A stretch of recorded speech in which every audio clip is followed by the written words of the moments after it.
Hello everyone. कैसे हैं आप? आज की वीडियो में हम आप देखने वाले हैं कि कौन कौन से ईएलएसएस फंड हैं और इसका क्या बेनिफिट आपको मिल सकता है। तो यहाँ पर जैसे मैंने ग्रो का एप्लीकेशन ओपन कर लिया है। यहाँ पर हम देखेंगे कौन कौन से ईएलएसएस फंड है। और फर्स्ट ऑफ ऑल अगर जानकारी के लिए बता दें कि ईएलएसएस फंड क्या होता है, टैक्स सेविंग फंड क्या होते हैं।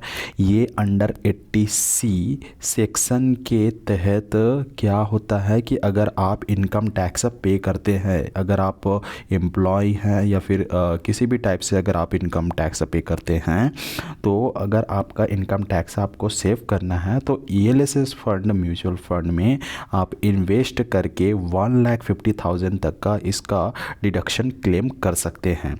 तो उसके लिए आपको क्या होता है कि यहाँ पर जैसे कि ये डैशबोर्ड मैंने ओपन कर लिया है। आप कोई भी ब्रोकर अकाउंट ओपन करें, आपको वो सारे फंड लिस्टेड मिलेंगे और सेम रिटर्न आपको मिलेगा, सारा चीज़ सेम रहेगा। बट मैं यहाँ पर जैसे कि ग्रो यूज़ कर रहा हूँ तो मैंने इसको ओपन कर लिया है।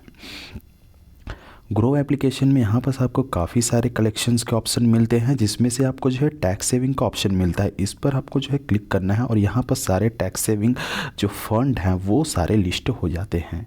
इनमें से वन बाय वन डिस्कस करेंगे कि कौन कितना रिटर्न दे सकता है। यहाँ पर लास्ट 3 ईयर यहाँ पर फिल्टर का ऑप्शन मिल जाता है, जहाँ पर आप क्लिक करके 5 ईयर और 1 ईयर 5 ईयर 3 ईयर का रिटर्न यहाँ पर से आप देख सकते हैं। ठीक है, तो यहाँ पर जैसे कि मैंने 3 ईयर का फ़िल्टर लगाया और यहाँ पर मैंने देखा कि यहाँ पर काफ़ी सारे फंड हैं, जैसे कि IDFC tax advantage, Canara, Robeco equity, Mirae, DSP and all this things. तो सबसे फर्स्ट 3 ईयर में जो सबसे ज़्यादा हाई रिटर्न दिया है उसको एनालिसिस करेंगे। यहाँ पर जो मैं देख पा रहा हूँ वो क्वांट टैक्स प्लान ग्रोथ का है, जो कि 35.92% का रिटर्न दिया है 3 ईयर्स में। ओके, तो ये जो है प्रोजेक्टेड है लास्ट 3 ईयर में इसने जो है 3 ईयर में 35.92% का रिटर्न दिया हुआ है। वही अगर 1 मंथ में देखें तो इसने जो है बैड इम्प्रेशन काफ़ी -9.48% का दिया है। 6 मंथ में देखें तो ये जो है काफ़ी इसमें भी माइनस में ही है।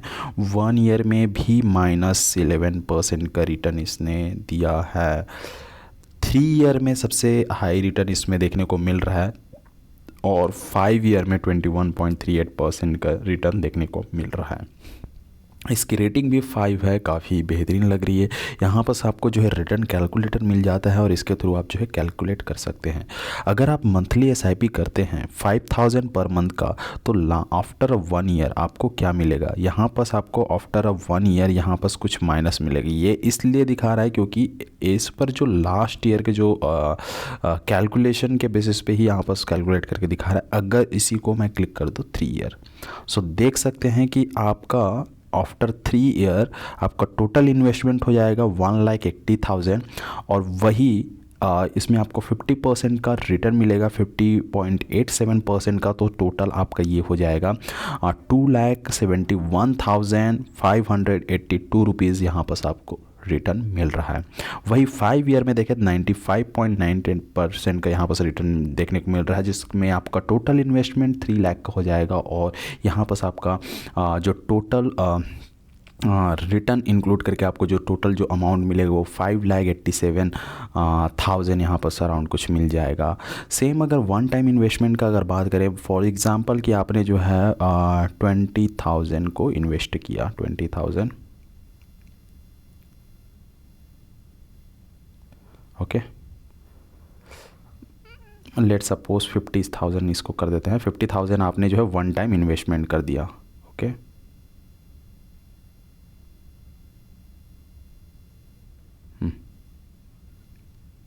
ओके, सो यहाँ पर आपको देख सकते हैं 50,000 अगर इन्वेस्टमेंट फंड्स टाइम की आपने लम सम में लगा दिया तो यहाँ पर 1 ईयर के बाद आपको जो है नेगेटिव में ही मिलेगा। आफ्टर 3 ईयर आपका जो टोटल इन्वेस्टमेंट है वो सेम रहेगा। यहाँ पर आपको रिटर्न 51% का रिटर्न मिलेगा, मतलब कि आपका टोटल जो अमाउंट मिलेगा वो 1,26,000 अराउंड कुछ मिलेगा। वही 5 ईयर में 1,33,000 अराउंड कुछ मिलेगा।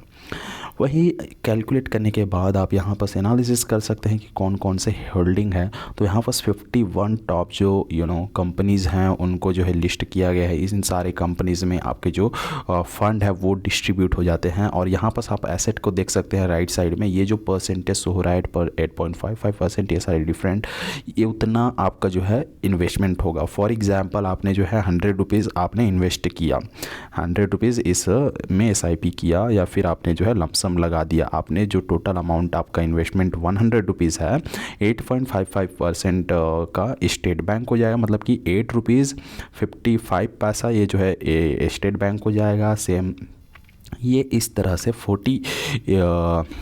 51 कंपनीज़ में डिस्ट्रीब्यूट हो जाता है। रिटर्न और रैंकिंग का भी देख सकते हैं यहाँ पर किस तरह से दिया, जैसे कि हमने उसको ऊपर में देखा।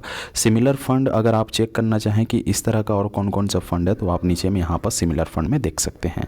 एक्सपेंस और एग्जिट लोड एंड टैक्स भी देख सकते हैं। यहाँ पर एक्सपेंस रेशियो है यहाँ पर 0.57% का दिखा रहा है। और यहाँ पर एग्ज़िट लोड आपको कुछ भी नहीं देखने को मिलता है। और ये जो है स्टैम्प ड्यूटी ऑन इन्वेस्टमेंट, ये सारा चीज़ टैक्स इम्प्लीकेशन राइट 15%। और ये इसमें जो आपको रिटर्न अगर 1 लाख से अगर ऊपर हो जाता है तो यहाँ पर रिटर्न का जो यहाँ पर कुछ 15% का टैक्स लगेगा। आप इसको पढ़ सकते हैं यहाँ पर। वही फंड मैनेजमेंट मैनेजर कौन कौन से हैं जो कि फ़ंड को मैनेज कर रहे हैं, तो यहाँ पर आप उसको देख सकते हैं। और वो कब से कब तक है, उनकी डिटेल सारा चीज़ यहाँ पर दिया हुआ, उनकी एक्सपीरियंस, उसकी expertise and all this thing you can just read from here. But fund house and investment objective, what is exactly the fund objective, you can read here। try and scheme information document दिया हुआ है, total rank दिया हुआ है, debt, other plan same fund दिया हुआ है, pros and cons क्या क्या हैं, constantly top ranked fund right. Exit load is 0, this is the first advantage, because आप जो है 1 साल से पहले अगर आप जो है विड्रॉल करते हैं आप उसको राइट, सो आपको जो है कुछ एग्जिट लोड लगता है आपके जो इन्वेस्टमेंट टोटल इन्वेस्टमेंट पर, बट इसमें एग्जिट लोड 0 है, तो ये काफ़ी अच्छा ऑप्शन है। But my suggestion is not like two by this